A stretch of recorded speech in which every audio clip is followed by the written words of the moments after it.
Welcome to the 18th chapter of the book of 2 Kings. Hezekiah, son of Ahaz, reigns in Judah down south. No more Israel, they're all gone. The Syrians have taken all the people.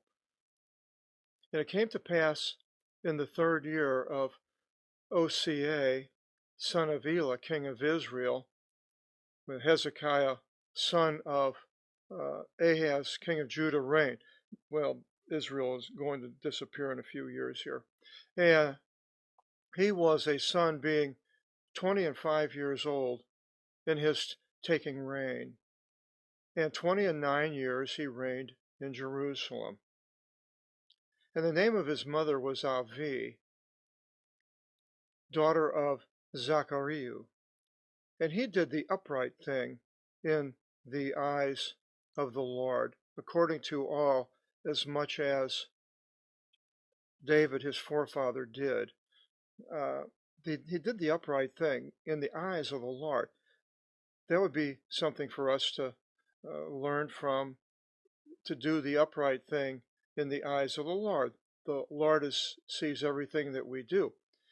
We're just a little dot among billions of people, but yet God does take interest in each one of us, and he sees what we do, and we want to do the right thing with God, even though we fail many, many times, and we have the forgiveness through Jesus Christ, fortunately, where others that don't believe don't.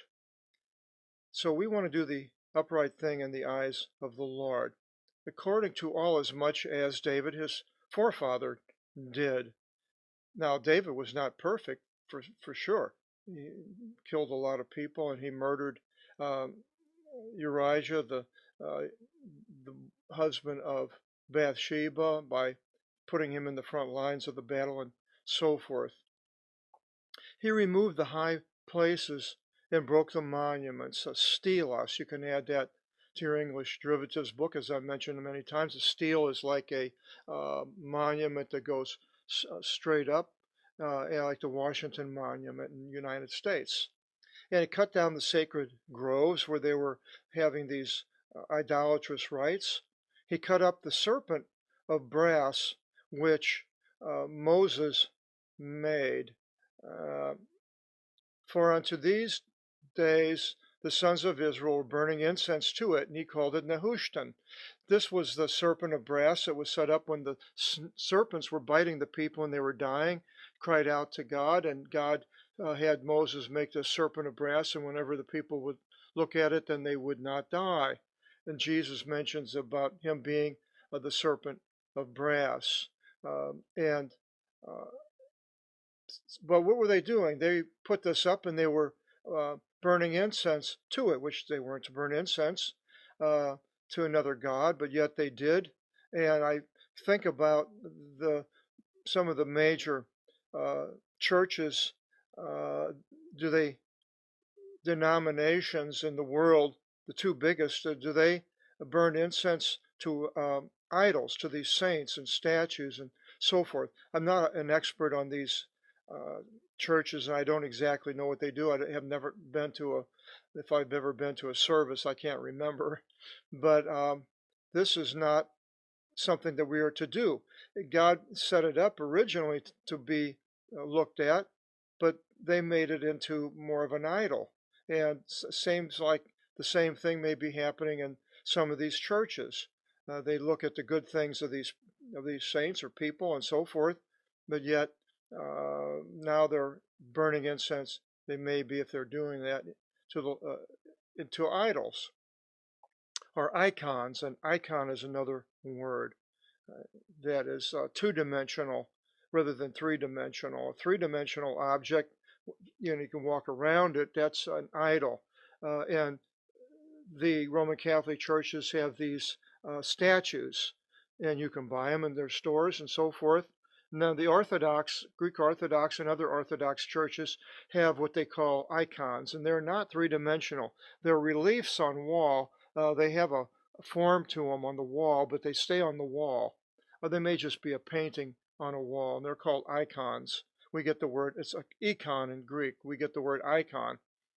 And in the Lord God of Israel he hoped, Hezekiah. There was not one likened to him after him among the kings of Judah and among the ones taking place before him. He was probably considered one of the greatest of all the kings of Judah. And he cleaved to the Lord. He did not leave from behind him, and he guarded his commandments, as many as the Lord gave charge to Moses. Cleaving to the Lord, very important. I walked with the Lord until I was, well, I think I was in my 20s, and then I left from behind him for 13 years, and disasters befell me, which I don't really want to go into too much. But then I came back to the Lord. Now, many people don't do that. They don't leave. They cleave to him. If you know the Lord, don't ever leave the Lord like I did. You'll just be harming yourself. And he guarded his commandments, as many as the Lord gave charge to Moses. And the Lord was with him in all which he did. In all things which he did, he perceived. And he annulled allegiance to the king of the Assyrians. And he struck the Philistines unto Gaza and unto its border. Now, the king of the Assyria at that time, I think it was Tiglath-Pileser II, who took the people from Samaria. And then he struck unto the border from the tower of the one guarding and unto the fortified city, all these areas.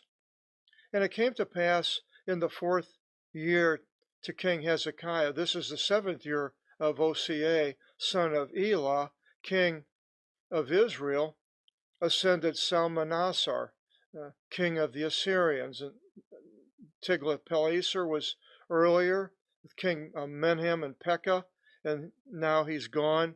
And Shalmaneser is the king of the Assyrians, and he came down against Samaria, assaulted it, overtook it at the end of 3 years, in the 6th year of Hezekiah. This is the 9th year of Hosea, king of Assyria. Samaria was seized. So no more Samaria. Now the king of Assyria was a large, powerful empire, went all the way down to the Persian Gulf, came across into Turkey of today, all of Syria and Iraq. This is all Iraq over here, down into Palestine and into Egypt. And the city capital was Nineveh. 120,000 people lived in Nineveh, and you can see here it's a half a mile. So the narrowest right here is like a half a mile, and so this would be 1 mile, like 3 miles. Not a very big city. Babylon was the same. To rule the whole world with a city that small, with that small of amount of people, which Babylon also did, is pretty remarkable. But then Nineveh fell to the Medes and the Persians, who then fell to the Greeks. So the king of the Assyrians resettled the Sumerian into Assyria and put them in Halah and Habor by the river Gozan, and in the borders of the Medes by that mountain Zagros, where a lot of Jews were taken. There are probably people there are descendants of Jews that they went to war against Israel. And he did that because they hearkened not to the voice of the Lord their God and violated his covenant. So now, violating a covenant of God, we have a new covenant, and that's to love one another, instituted by Jesus. If we don't love, then we nullify the covenant and violate it, just as these people did in a different way. All as much as he gave charge to Moses, the bondman of the Lord, and they hearkened not, and they did not do. Now we go into another king of Assyria. And in the 14th year of King Hezekiah, Sennacherib, king of the Assyrians, ascended against fortified cities of Judah. So now he comes down below Israel into Judah. He seized them, many cities. And Hezekiah, king of Judah, sent messengers to the king of the Assyrians, to Lachish, where he was, saying, I have sinned, turn from me. Whatever you should place upon me, I'll bear. And the king of the Assyrians placed a tribute upon Hezekiah, king of Judah, of 300 talents of silver and 30 talents of gold. Okay, so he gave what the king of Assyria wanted. But a lot of times we may try to placate somebody, but if they really have harm in their heart to do against us, then it's probably a waste of time. Hezekiah was hoping that he would leave, but uh, we'll find out what happens here. And Hezekiah gave all the silver he found in the house of the Lord, ransacked the temple of all the gold and silver, and in the treasuries of the house of the king, the palace where he was at. And in that time, Hezekiah the king of Judah cut off the doors of the temple of the Lord, and the supports which Hezekiah the king of Judah gilded, and the gold on it, and gave them to the king of the Assyrians, hoping he would leave. But the king of the Assyrians sent Tharthan and Rapsaris and Rapsakin from out of Lachish to the king Hezekiah with a heavy force, many forces, to Jerusalem. And they ascended and came to Jerusalem. And they stood by the aqueduct of the upper pool, which is in the way of the field of the fuller, right on the wall. And they yelled to Hezekiah. And Eliakim, son of Hilkiah the manager, came to them, and Sebna the scribe, and Joah the son of Asaph, the one taking a recorder. And Rabshakeh, the Assyrian ruler, general, governor, said to them, say indeed to Hezekiah, thus says the great king, the king of the Assyrians, what is this reliance which you rely on? How then do words of the lips and counsel become the battle array for war? Is that what's going to stop you talking a lot? Now then, upon whom are you relying upon that you annulled allegiance to me? Apparently he annulled allegiance with one of the rulers before him, or another, or with this one here when Shalmaneser died. Behold, are you yourself relying upon this fractured rod of reed, upon Egypt? Well, what's he mean? Thus, if a man should stay upon it, it will enter into his hand and puncture it. I walk with a cane. I have a bad hip, but my cane is solid wood, and I put all my weight on it. And if you had a cane, the reason they call it a cane is because it did come from like sugar cane or reed cane over in papyrus cane.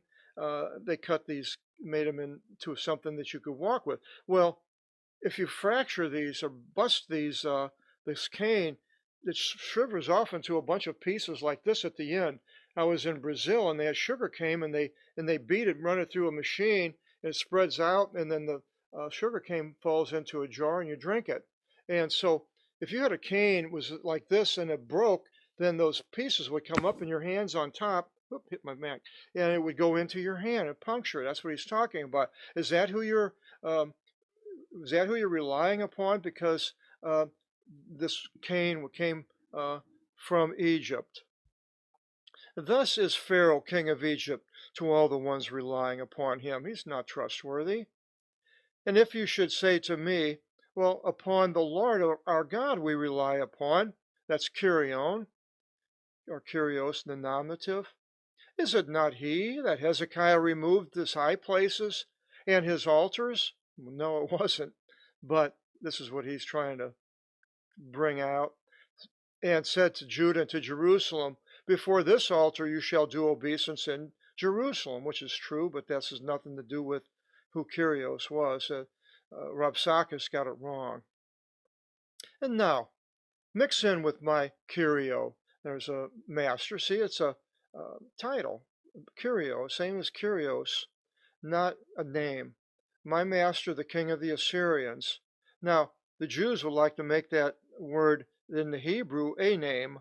And they call it Jehovah, Yahweh, and all these different things. And in the introduction to the book of Joshua, I have a video and it goes through all this on how it couldn't possibly be the name that they say it is today.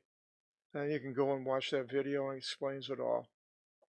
So if you mix in with my master, the king of the Assyrians, I will give to you 2,000 epus, so hippopotamus comes from that. Hippo is horse, and potamus river horse. If you shall be able to put for yourself a rider upon them. And how will you turn back the face of one toparch, one ruler of the least of the bondmen of my master? How are you going to turn even back one small one and hope for yourself upon Egypt for chariots and horsemen? And now, is it without the Lord that we ascended against this place to utterly destroy it? The Lord said to me, ascend against this land and utterly destroy it. And Eliakim, son of Hilkiah, and Shebna, and Joah said to Rabshakeh, speak indeed to your servants in Syrian, Syriisti, for we hear, we understand Syrian, and do not speak to us in Eudaisti, Jewish, to the ears of the people upon the wall. And Rabshakeh said to them, well, is it to your master and to you my master sent me to speak these words? Is it not to the men sitting upon the wall, eating their dung and drinking their urine with you together, being in siege for 2 or 3 years? And Rabshakeh stood and yelled with a great voice in Eudaisti, Jewish, and said, hear the words of the king, of the great king of the Assyrians. Thus says the king, let not Hezekiah lift you, for in no way should he be able to rescue you from out of my hand. And let not Hezekiah raise your hope upon the Lord, Kyrios, saying, in rescue, Kyrios will rescue us. In no way shall this city be delivered into the hand of the king of the Assyrians. Do not listen to Hezekiah, for thus says the king of the Assyrians, do for me a blessing, and come forth to me, and each shall eat of his grapevine, and each of his fig tree, and each shall drink water of his well. And trying to placate the people, and we find that there's a lot of people in the world trying to placate us, the Christians. If you do these other things, you're going to be better off. You won't have to suffer persecution, ridicule. You'll be able to have fun, doing all kinds of things, getting drunk, partying, and so forth. Whatever they can do to get us away from Jesus. And then do this until whenever I should come and should take you into a land as your land, a land of grain and wine and bread and vineyards, a land of olive oil and honey, and you shall live and not die if you go. Do not listen to Hezekiah, for he deceives you, saying, Kyrios shall deliver you. Have, by rescuing the gods of the nations, rescued his land from out of the hand of the king of the Assyrians? Well, no, he's making a good point here that it doesn't, but yet the king of the Assyrians is going to attack him.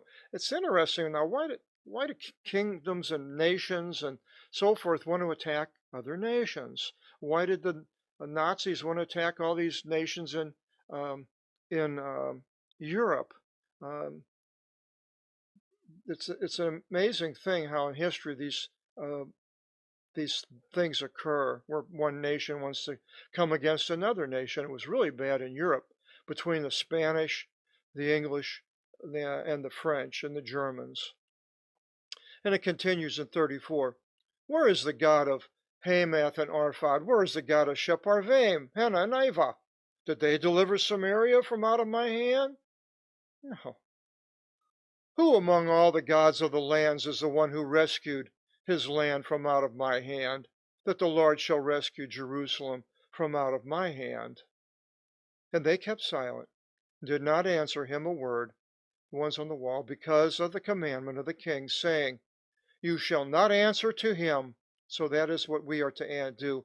when these people come and trying to take us away from the Lord, that we are not, just walk away. And Eliakim, son of Hilkiah the manager, entered, Shebna the scribe, and Joach, son of Asaph, the one recording, to Hezekiah. They're tearing their garments, all upset, and they announced to him the words of Rabshakeh. Now Hezekiah has to make a decision. Does he give over to the threats of Rabshakeh, leave in peace, or something else? To find out that answer, have to wait until we do our next video seminar on chapter 19, and I hope you'll join us. Till then, God bless.